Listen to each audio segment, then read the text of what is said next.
दोस्तों, बिहार एसएससी के लिए आज का प्रैक्टिस सेट नंबर जो ये हमारा 2 होने वाला है। इससे पहले हम लोग जो एक प्रैक्टिस सेट को कवर कर चुके हैं। यदि वो वाला प्रैक्टिस सेट नहीं लगाए हैं तो वीडियो के डिस्क्रिप्शन में आपको टेलीग्राम का लिंक मिल जाएगा, वहां से जाकर के जो आप वो वाला भी प्रैक्टिस सेट को लगा सकते हैं। यदि आप इसका पीडीएफ डाउनलोड करके पढ़ना चाहते हैं तो इसका पीडीएफ भी जो आपको टेलीग्राम पर ही मिल जाएगा। तो चलिए आज का प्रश्न को हम लोग जो है स्टार्ट करते हैं। तो आज का पहला प्रश्न है कि राजकोषीय उत्तरदायित्व बजट प्रबंधन अधिनियम जो कि वर्ष डैश में जो कि इसे पेश किया गया था, यानी कि इसको जो है कब पेश किया गया था। देखो, देश की राजकोष की व्यवस्था में अनुशासन लाने के लिए, ठीक है, देश के राजकोष की व्यवस्था में जो है अनुशासन लाने के लिए और सरकारी खर्च तथा घाटे जैसे कारकों पर नजर रखने के लिए राजकोष की जवाबदेही एवं बजट प्रबंधन कानून को जो है वर्ष 2003 में, ठीक है, वर्ष 2003 में जो है इसे लाया गया था, ठीक है, 2003 में। और इसे जो है प्रभाव में जो है कब लाया गया था, तो इसे प्रभाव में जो है 2004 में लाया गया था।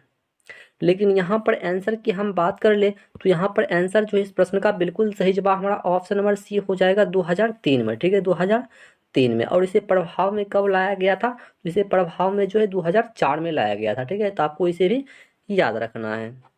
चलिए,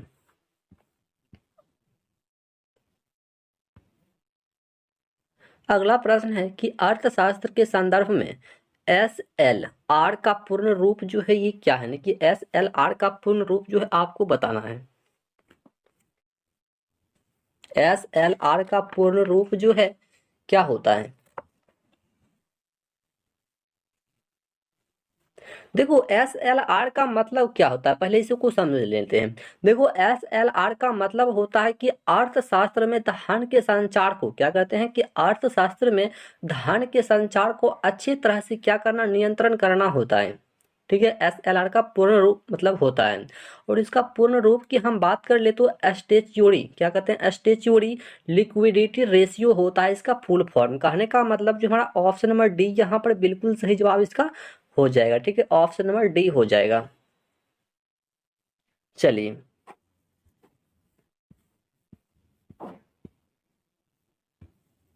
अगला प्रश्न है 3 नंबर की 1929 की महामंदी इनमें से किस क्षेत्र में जो कि शुरू हुई थी। 1929 की महामंदी जो है किस देश में जो कि शुरू हुई थी। देखो, 1929 की महामंदी जैसे कि हम बात कर ले तो यह जो है उत्तरी अमेरिका में जो कि हुई थी। कहाँ पर हुई थी, ये जो है ना उत्तरी अमेरिका में, ये जो है उत्तरी अमेरिका में जो कि शुरू हुई थी। लेकिन सन 1929 में शुरुआती आर्थिक मंदी जो है आधुनिक विश्व के आर्थिक इतिहास में सर्वाधिक गंभीर जो है ये उथल पुथल, क्या कहते हैं, उथल पुथल जैसे गुजर रही थी। कहने का मतलब है कि जब अंतर्राष्ट्रीय स्तर पर वस्तुओं और सेवाओं के उत्पादन में निरंतर गिरावट हो रही हो और सकल घरेलू उत्पाद कम से कम 3 महीने क्या हो जाए, डाउन में चला जाए, तो इसी स्थिति को हम लोग जो विश्व आर्थिक मंदी कहते हैं, ठीक है। अब जो आपको समझ में आ गया होगा, तो ये जो सबसे पहले कहाँ पर आया था, तो ये सबसे पहले जो ये उत्तरी अमेरिका में आया था, ठीक है, उत्तरी अमेरिका में। चलिए,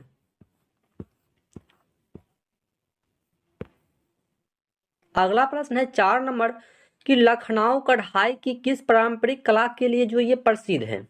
लखनऊ जो है कढ़ाई किस पारंपरिक कला के लिए जो ये प्रसिद्ध है। देखो, ये जो है चिकनकारी के लिए प्रसिद्ध है। किसके लिए प्रसिद्ध है, यह जो है चिकनकारी के लिए जो है ना प्रसिद्ध है। देखो, ये पारंपरिक कढ़ाई शैली जैसे कि लखनऊ के सबसे प्राचीन और मुगलों द्वारा शुरू की जाने वाली सबसे बेहतरीन कला है, ठीक है, ये चिकनकारी, सॉरी चिकनकारी है, ठीक है, चिकनकारी। चलिए, और ये फुलकारी की हम बात कर ले थोड़ा, यहाँ पर जो ये फुलकारी जो दिया गया है, फुलकारी भी एक तरह की कढ़ाई कला है, ठीक है, जो कि पंजाब में प्रसिद्ध है। ये जो है ना कहाँ पर प्रसिद्ध है, तो ये जो है पंजाब में प्रसिद्ध है, ठीक है, ये पंजाब में। चलिए, और ये जो है राजस्थान में, ठीक है, ये पेच वर्क कहाँ पर है, ये राजस्थान में है। और इसकी हम बात कर ले तो ये मतलब ये भी एक कला है। ये कहाँ कंथा कहाँ का कला है, ये बंगाल का कला है, ठीक है, बंगाल का यानी कि पश्चिम बंगाल का। चलिए,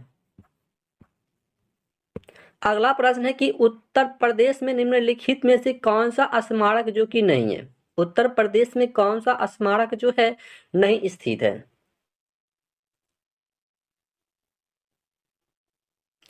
देखो ये सफदरजंग का मकबरा जो है ये उत्तर प्रदेश यानी कि यूपी में स्थित नहीं है, बल्कि ये कहाँ पर स्थित है तो इसकी हम बात कर ले तो ये जो है ना दिल्ली में स्थित है। ठीक है, कहाँ पर स्थित है तो ये जो है दिल्ली में स्थित है, लेकिन ये उत्तर प्रदेश में नहीं है। बल्कि ताजमहल, बड़ा इमारत, सभी मतलब सारनाथ स्तूप ये सभी कहाँ पर है, ये उत्तर प्रदेश में स्थित है। ठीक है, और इसकी निर्माण की हम बात कर ले तो इसकी निर्माण जो है ना मकबरा दिल्ली में स्थित किया गया था, और इसका निर्माण जो है क्या कहते हैं सुजाउद्दौला ने किया था। ठीक है, सुजाउद्दौला ने। चलिए,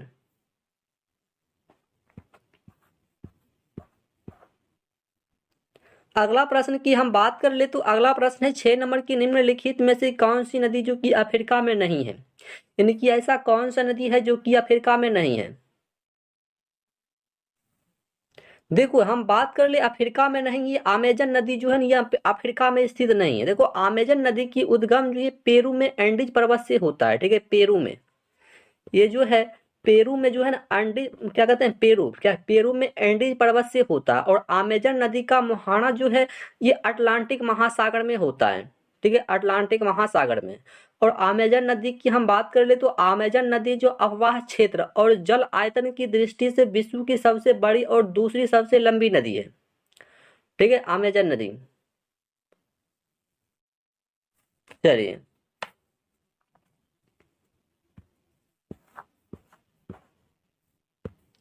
अगला प्रश्न है 7 नंबर की किस देश में दुनिया का सबसे लंबा लिखित संविधान है, यानी कि किस देश का जो है दुनिया का सबसे लंबा लिखित संविधान जो ये किस देश का है। आप सभी को आंसर देना है इसका। देखो ये अपना भारत देश का है। किसका है, ये जो है ना अपना भारत देश का है। देखो भारतीय संविधान का अधिकांश भाग जो है ये भारत शासन अधिनियम 1935 से जो है इसे लिया गया है। ठीक है, 1935 से लिया गया है। और भारत में मूल संविधान में जो है ना भारत के मूल संविधान में हम बात कर ले तो भारत के मूल संविधान में जो कि 8 अनुसूचियां हैं। ठीक है, 8 अनुसूचियां हैं, जो कि वर्तमान में अभी जो है वर्तमान की हम बात कर ले तो अभी जो है 12 अनुसूचियां हैं। ठीक है, 12 अनुसूचियां हैं। और भारत में मूल संविधान की हम बात कर ले टोटल भाग की संख्या कितना है तो इसमें टोटल 22 भाग है। ठीक है, कितना भाग है, टोटल 22 भाग है। और आर्टिकल इसमें कितना दिया गया है तो टोटल आर्टिकल की बात कर ले तो टोटल आर्टिकल जो इसमें 395 है। ठीक है, 395 है। ठीक है, तो इस तरीके से जो आपको याद रखना है।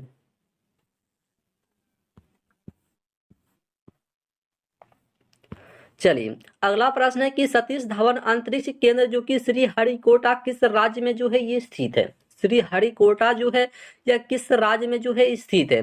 देखो श्रीहरिकोटा हम बात कर ले तो यह जो है आंध्र प्रदेश राज्य में जो कि ये स्थित है।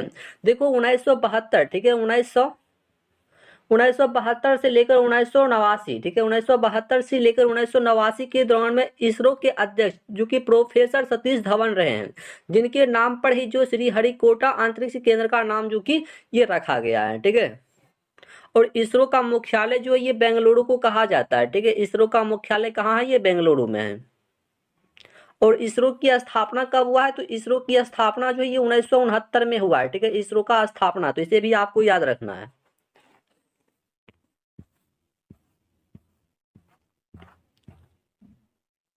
चलिए, अगला प्रश्न है कि निम्नलिखित में से कौन सा राष्ट्रीय उद्यान जो कि ये भारत में नहीं है, यानी कि ऐसा कौन सा राष्ट्रीय उद्यान है जो कि वो भारत में स्थित नहीं है।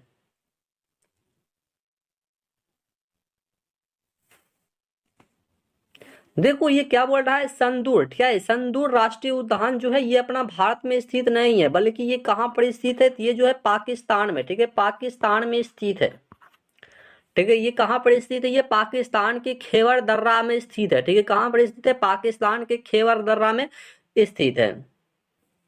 और ये अंशी राष्ट्रीय उद्यान की हम बात कर ले तो अंशी राष्ट्रीय उद्यान जो है ये कहाँ पर है, ये कर्नाटक में है। ठीक है, कर्नाटक में।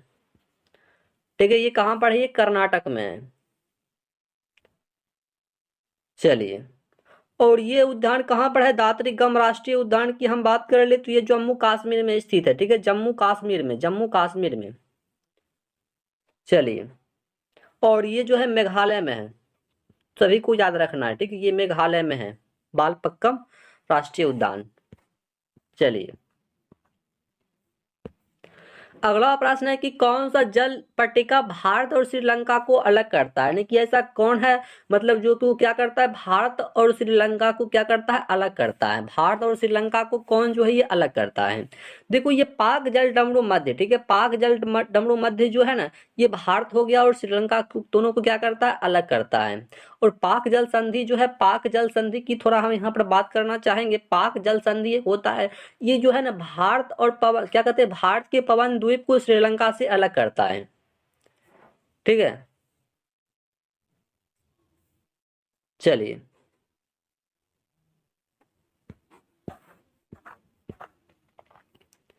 अगला प्रश्न है कि हरिपुरा जहां भारतीय राष्ट्रीय कांग्रेस का वार्षिक अधिवेशन 1938 में सुभाष चंद्र बोस की अध्यक्षता में हुआ था, वह निम्न में से कहां पर स्थित है, वह जो है कहां पर स्थित है ये बताना है आपको। देखो ये जो है ना गुजरात राज्य में स्थित है, ठीक है, कहां पर स्थित है, ये जो है गुजरात राज्य में स्थित है, गुजरात राज्य में। ठीक है, चलिए,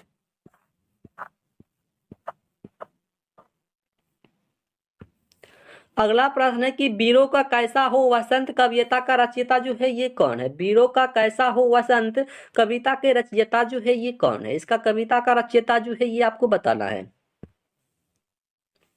देखो ये सुभद्रा कुमारी चौहान हो जाएगा, ठीक है, Subhadra Kumari Chauhan, option number D हो जाएगा। चलिए, अगला प्रश्न है कि निम्नलिखित में से किस बादशाह के अंतर्गत मुगल सेना में सर्वाधिक हिंदू सेनापति थे। सर्वाधिक जो है हिंदू सेनापति जो है किसके शासनकाल में था। देखो ये औरंगजेब के पास जो है, किसके पास था, ये औरंगजेब के पास, कहने का मतलब जो ऑप्शन नंबर डी हो जाएगा, औरंगजेब के पास था। ठीक है, औरंगजेब के पास।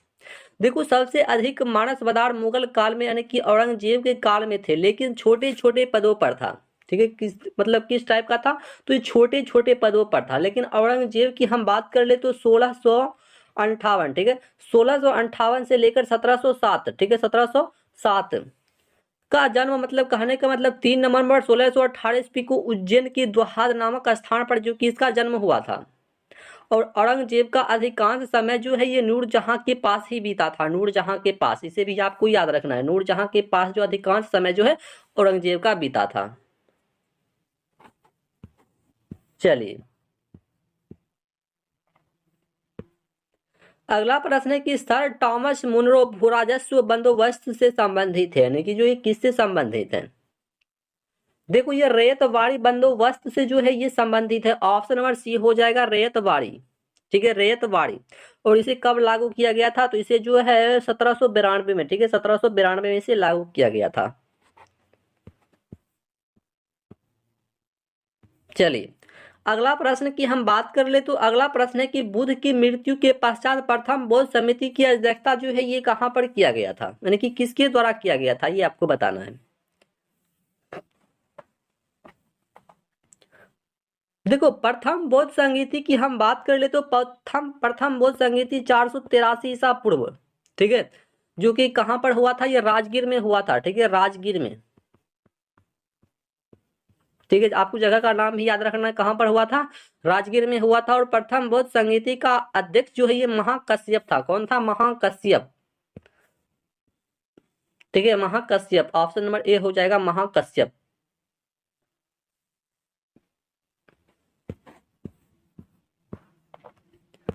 चलिए, अगला प्रश्न है कि विश्व रेडियो दिवस जो ये कब मनाया जाता है। विश्व रेडियो दिवस जो है ये किस तिथि को जो है मनाया जाता है। देखो ये जो है 13 फरवरी को मनाया जाता है। कब मनाया जाता है, 13 फरवरी को विश्व रेडियो दिवस के रूप में मनाया जाता है, ऑप्शन नंबर ए हो जाएगा।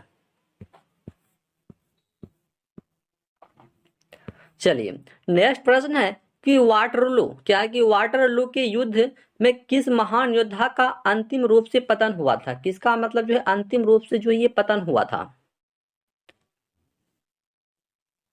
देखो हम बात करना चाहेंगे यहाँ पे कि जैसे कि क्या बोल रहा है कि वाटरलू के युद्ध में 1815 में, ठीक है, 1815 में नेपोलियन का मतलब पतन हुआ था। ठीक है, नेपोलियन का। तो यहाँ पर जो है ऑप्शन नंबर ए हम सबसे पहले आंसर बता देते हैं, नेपोलियन बोनापार्ट हो जाएगा। ठीक है, नेपोलियन बोनापार्ट, और नेपोलियन जो है ना, ये फ्रांस का सम्राट है, जो कि ये फ्रांस का सम्राट था, ठीक है, फ्रांस का, ठीक है, फ्रांस का सम्राट था, जो कि कब बना था, तो ये 1804 में बना था, ठीक है, 1804 में जो कि फ्रांस का सम्राट बना था। चलिए, अगला प्रश्न है कि 1946 के नौसैनिक विद्रोह के बहादुरों को आत्मसमर्पण के लिए किसने जो है ये तैयार किया था? आत्मसमर्पण के लिए जो है किसने जो है ये तैयार किया था? देखो, ये जिन्ना और पटेल ने जो ये किया था, ठीक है, जिन्ना और पटेल ने, ऑप्शन नंबर डी हो जाएगा, जिन्ना और पटेल ने, ठीक है, जिन्ना और पटेल ने। चलिए, अगला प्रश्न है कि महात्मा बुद्ध ने पाटलिपुत्र के विनाश के कारणों की भविष्यवाणी की थी, उनमें सम्मिलित थी, उनमें जो है ये कौन सी मतलब सम्मिलित थी? देखो, ये बाढ़ हो जाएगा, आंतरिक कलह हो जाएगा, अग्नि हो जाएगी, सभी का किया था। ऑप्शन नंबर डी यहाँ पर बिल्कुल सही जवाब हो जाएगा। देखो, महात्मा बुद्ध ने पाटलिपुत्र के विनाश के कारणों की भविष्यवाणी की थी, जिसमें से बाढ़ हो गया, अग्नि हो जाएगा, आंतरिक हो जाएगा, कलह थी। लेकिन अभी भी आप देख सकते हैं वर्तमान में ये सभी तीनों चीज चल रहा है, ठीक है। और महात्मा बुद्ध ने कहा था कि वनजी सांग में संघ, मतलब जब तक एकता है कोई जीत नहीं सकता है, ठीक है, जब तक मतलब एकता रहेगा तब तक इसे कोई जीत नहीं सकता है। बुद्ध के निर्माण का अर्थ है कि दीपक का बुझना, बुझ जाना, यानी कि बताया था, ठीक है, दीपक का बुझ जाना मतलब जो है इसका निर्माण बताया था बुद्ध ने। चलिए,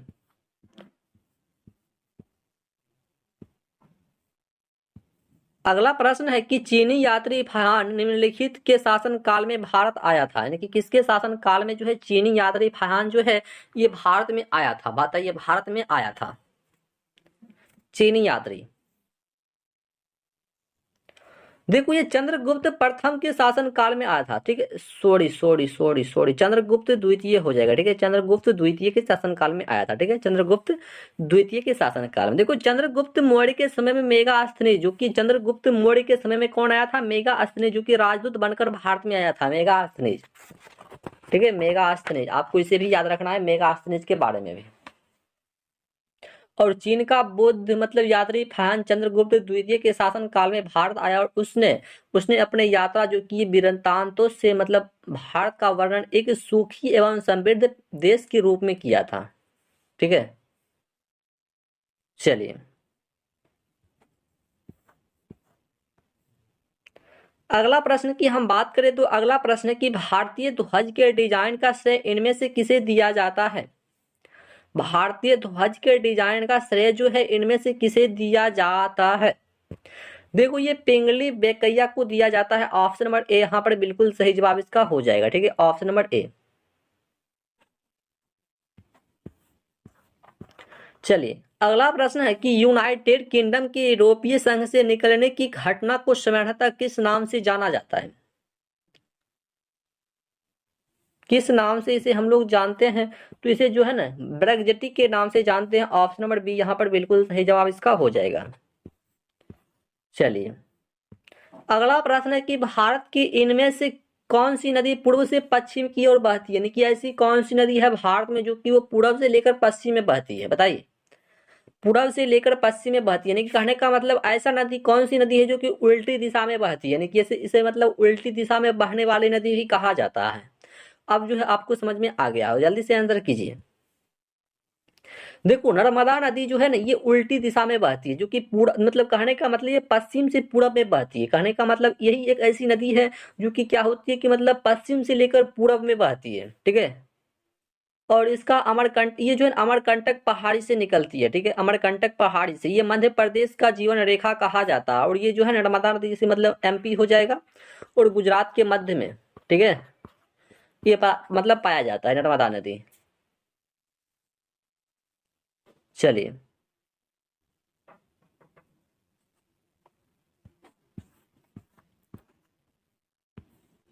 अगला प्रश्न है कि राष्ट्रीय गान प्रथम बार कांग्रेस के किस अधिवेशन में जो है ये गाया गया था? राष्ट्रीय गान, देखो ये कलकत्ता अधिवेशन 1911 में जो है ये गाया गया था। ऑप्शन नंबर बी हो जाएगा कलकत्ता अधिवेशन 1911 में। देखो राष्ट्रीय ध्वज को आधिकारिक रूप से 26 जनवरी 1950 को जो हो गई इसे मान्यता मिला था राष्ट्रीय ध्वज को।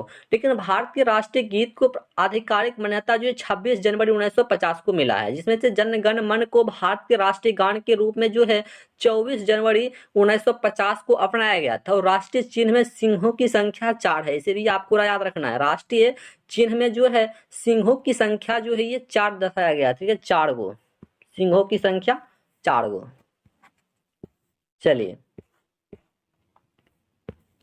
अगला प्रश्न है कि स्वतंत्र भारत में मुद्रा का अवमूल्यन प्रथम बार किस वर्ष किया गया है? स्वतंत्र भारत में मुद्रा का अवमूल्यन जो है प्रथम बार किस वर्ष मतलब किया गया है? प्रथम बार किस वर्ष जो है किया गया है? देखो ये 1949 में किया गया है प्रथम बार, ठीक है, 1949 ईस्वी में, 1949 में। देखो मुद्रा अवमूल्यन का अर्थ क्या होता है? देखो अंतरराष्ट्रीय व्यापार में प्रयुक्त प्रमुख मुद्राओं की तुलना में मूल्य में क्या होना चाहिए? गिरावट होना चाहिए, यही होता है मुद्रा अवमूल्यन का अर्थ होता है, ठीक है। चलिए अगला प्रश्न है कि भारत के कोरोमंडल तट पर सर्वाधिक वर्षा होती है, बताइए मतलब कब होती है? भारत के कोरोमंडल तट पर सर्वाधिक वर्षा जो है किस महीने में होता है? किस महीने में होता है? देखो कोरोमंडल तट पर सर्वाधिक वर्षा जो है अक्टूबर नवंबर में होता है, ठीक है, अक्टूबर नवंबर में होता है। और इसे जो है शीतकालीन मानसून या मानसून प्रत्यावर्तन काल भी कहा जाता है, ठीक है। और तमिलनाडु में शीतकाल में अधिक वर्षा होता है, तमिलनाडु में शीतकाल में। और भारत में अधिकांश वर्षा की हम बात कर ले भारत में ये दक्षिण पश्चिम मानसून से होता है, ठीक है, दक्षिण पश्चिम मानसून से होता है। तो इसे भी आपको याद रखना है। भारत में वर्षा किस कारण से सबसे अधिक होती है? दक्षिण पश्चिम मानसून से होती है, तो इसे भी आपको याद रखना। और तमिलनाडु में शीतकाल से सबसे अधिक वर्षा होता है तमिलनाडु में, ठीक है, तमिलनाडु में शीतकाल से वर्षा होता है। चलिए अगला प्रश्न है कि सियाचिन जो है ये क्या है? सियाचिन जो है ये क्या होता है? देखो सियाचिन ग्लेशियर भारत और पाकिस्तान के बीच का एक हिमनदी सीमांत क्षेत्र होता है, ठीक है, एक हिमनदी सीमांत क्या होता है? क्षेत्र होता है। कहने का मतलब ऑप्शन नंबर ए यहाँ पर बिल्कुल सही जवाब इसका हो जाएगा।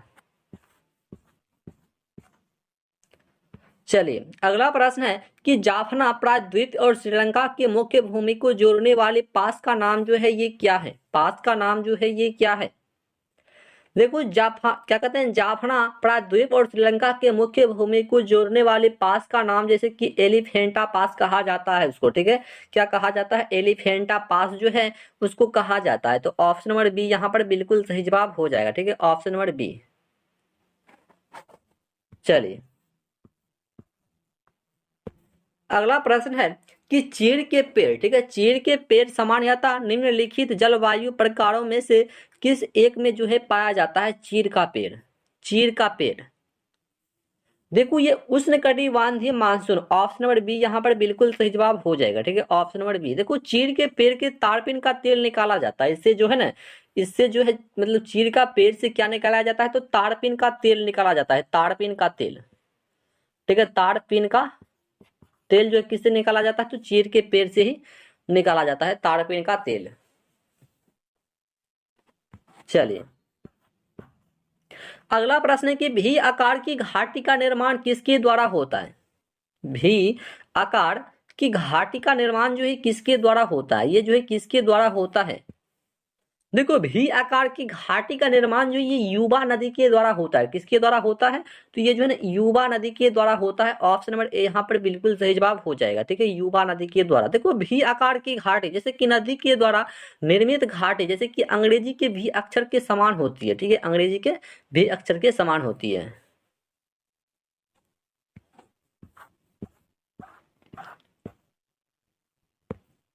चलिए अगला प्रश्न है कि पंचायतों के निर्वाचन में चुनाव लड़ने के लिए उम्मीदवार की न्यूनतम आयु जो है कितनी होनी चाहिए? पंचायतों के निर्वाचन में चुनाव लड़ने के लिए उम्मीदवारों की न्यूनतम आयु सीमा जो ये कितनी होनी चाहिए पंचायतों के लिए? देखो यदि आप पंचायत से चुनाव लड़ रहे हैं तो आपका आयु सीमा जो है 21 वर्ष होना चाहिए। कितना? 21 वर्ष, ऑप्शन नंबर ए हो जाएगा 21 वर्ष। यदि आप लोकसभा के सदस्य के लिए मतलब चुनाव लड़ रहे हैं तो न्यूनतम आयु सीमा जो ये आपका 25 वर्ष होना चाहिए लोकसभा के लिए, ठीक है, लोकसभा के लिए 25 वर्ष होना चाहिए।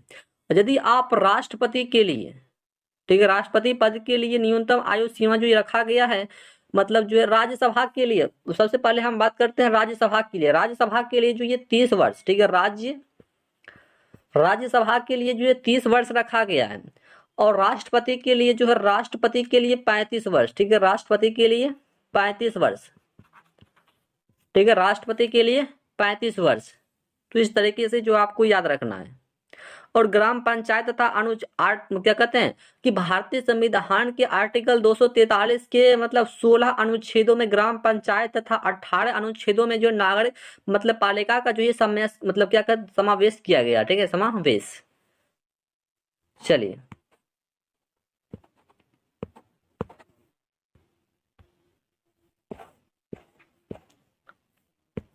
चलिए नेक्स्ट प्रश्न है कि संसद में भारतीय राष्ट्रपति पर महाभियोग एक क्या है? महाभियोग जो है ये एक क्या है? महाभियोग जो है एक क्या है?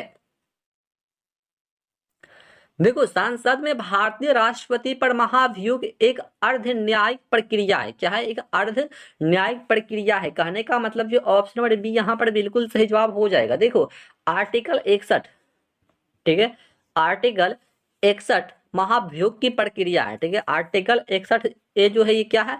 मतलब महाभियोग की एक प्रक्रिया होता है। 61। चलिए अगला प्रश्न है कि सांसद के दोनों सदनों के द्वारा अनुमोदन किए जाने पर उस तारीख से कब तक आपातकाल परिवर्तन में रह सकता है? आपातकाल जो है ये परिवर्तन में रह सकता है।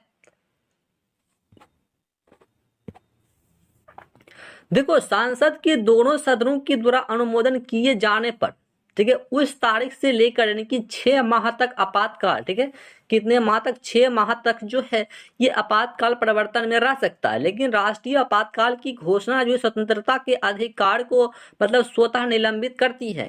कहने का मतलब है कि सांसद की बार बार मंजूरी में राष्ट्रीय आपातकाल प्रभावी रह सकता है, लेकिन अनिश्चित काल तक, ठीक है, अनिश्चित काल तक रह सकता है। चलिए अगला प्रश्न है कि चकमा निम्न में से किस देश के मतलब शरणार्थी है? चकमा जो है ये किस देश की शरणार्थी है? बताइए। चकमा, देखो ये चकमा की हम बात कर ले तो चकमा जो ये बांग्लादेश का, किसका है? ये बांग्लादेश का एक शरणार्थी शब्द होता है, ठीक है। देखो, चकमा शरणार्थी लिखो क्या कहते हैं, लाखों की संख्या में भारत में रहती है, ठीक है, लाखों की संख्या में क्या कहते हैं, भारत में रहता है। और भारत से पाकिस्तान जाकर रहने वाले मुसलमान जो कि मुजारियन कहलाते हैं, ठीक है। भारत से यदि कोई मुसलमान जो कि पाकिस्तान जाकर रहता है तो उसको जो है मुजारियन कहा जाता है, ठीक है, मुजारियन, ठीक है। यदि कोई मतलब मुस्लिम है, यदि वो चाहता है कि भारत से जाकर को पाकिस्तान में बसे तो उसको जो है मुजारियन कहा जाता है, ठीक है, पाकिस्तान में मुजारियन। चलिए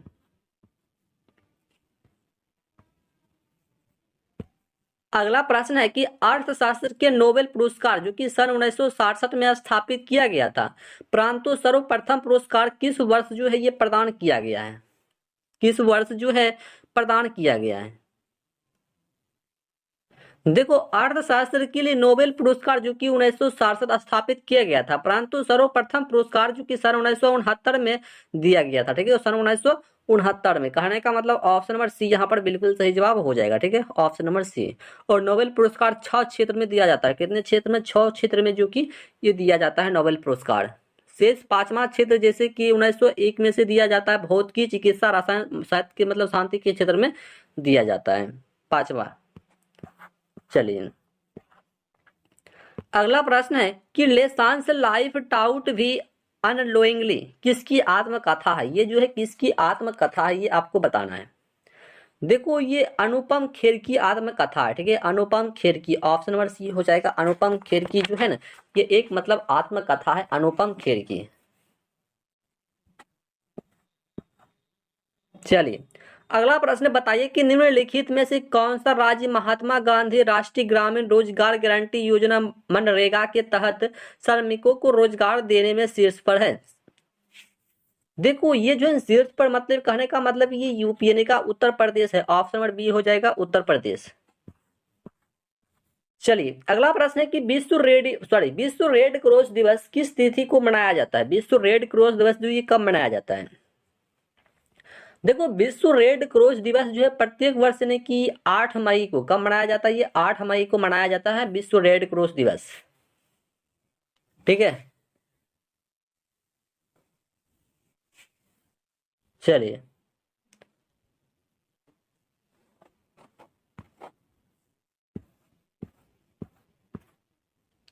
अगला प्रश्न जो कि क्या है 37 नंबर प्रश्न है कि सुएज नहर की लंबाई लगभग कितनी होती है? सुएज नहर की लंबाई जो है कितनी होती है? देखो सुएज नहर की लंबाई 168 किलोमीटर कितना होता है? ये 168 किलोमीटर होता है, जो कि सुएज नहर भूमध्य सागर और लाल सागर के बीच में स्थित होता है। और इस नहर को बनाने का काम जो वर्ष 1854 में, ठीक है, वर्ष 1854 में बनाने का इसका जो कि काम फ्रांसीसी अभियंता यानी कि फर्डिनेंड डी सेलेस मतलब द्वारा किया गया था, और यह 1869 में बनकर भी तैयार भी हो गया था। और सुएज नहर की हम बात कर ले तो सुएज नहर द्वारा जैसे यूरोपीय देशों और भारत जैसे बांग्लादेश, इंडोनेशिया आदि मतलब ये सभी जो एशियाई देशों के बीच की दूरी को कम करती है। ठीक है, ये टोटल 168 किलोमीटर का है। चलिए अगला प्रश्न है कि भारतीय संविधान का कौन सा अनुच्छेद है जो कि संवैधानिक विवाद में सर्वोच्च न्यायालय के अपीलीय क्षेत्राधिकार से सम्मानित है, मतलब संबंधित है, वही हुआ। ठीक है, बताइए। देखो ये आर्टिकल कहने का मतलब आर्टिकल 134 एक को मिलाकर आर्टिकल 133 को मतलब क्या होगा आपको पढ़ना होगा तब जाकर के होगा। ठीक है, ऑप्शन नंबर सी हो जाएगा।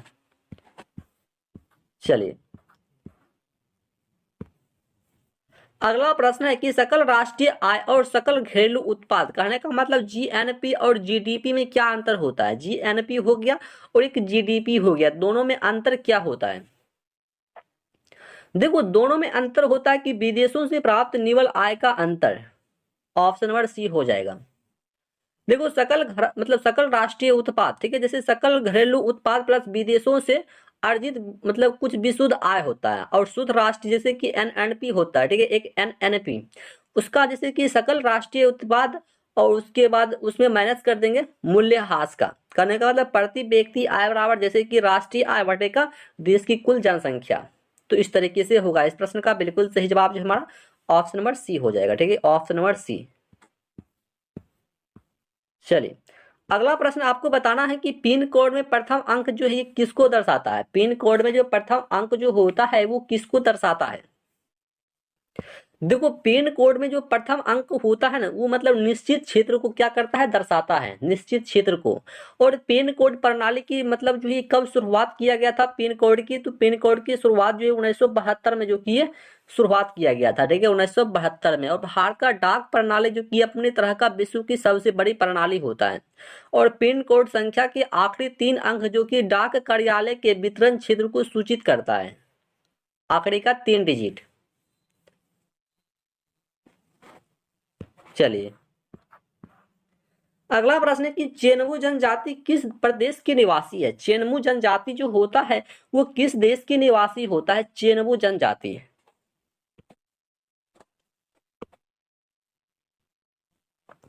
चेनमू जनजाति जो है ये आंध्र प्रदेश में पाया जाता है। ठीक है, कहां पर पाया जाता है? ये आंध्र प्रदेश में, आंध्र प्रदेश में। ठीक है, चेनमू जनजाति जो है ये पाया जाता है आंध्र प्रदेश में।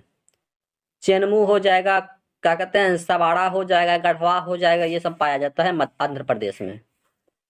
ठीक है, मध्य प्रदेश एमपी की बात कर ले जैसे कि भील हो गया, लंबाड़ी हो जाएगा, बंजारा हो जाएगा, गोंड हो जाएगा, मुड़िया हो जाएगा, बिहनहर्न हो जाएगा, असुर हो जाएगा, बेगा हो जाएगा, कोल हो जाएगा, मुंडा हो जाएगा। तो ये सब जनजाति जो है ये एमपी में पाया जाता है। ठीक है, एमपी में। और झारखंड की थोड़ा हम बात करना चाहेंगे तो झारखंड में जैसे कि संथला हो जाएगा, मुंडा हो जाएगा, राम हो जाएगा, बिरहोड़ हो जाएगा, कोरबा हो जाएगा, भैया हो जाएगा, सुड़िया हो जाएगा, भूमिज हो जाएगा। ये सब जनजाति जो है ये झारखंड में पाया जाता है। ठीक है, और यहाँ पर आ गया एक राजस्थान की, इसकी भी चर्चा कर लेते हैं। देखो राजस्थान जैसे कि मीना हो गया, सहारिया हो गया, सांसी हो गया, भील हो गया, कोली हो गया, ये सब जनजाति जो है ये राजस्थान में पाया जाता है। ठीक है, चलिए अगला प्रश्न जो कि 42 नंबर में प्रश्न है कि हिंद महासागर के तट पर स्थित देशों में सर्वाधिक तट लंबाई वाला देश जो ये कौन सा है? सर्वाधिक लंबाई वाला देश तट रेखा का। ठीक है,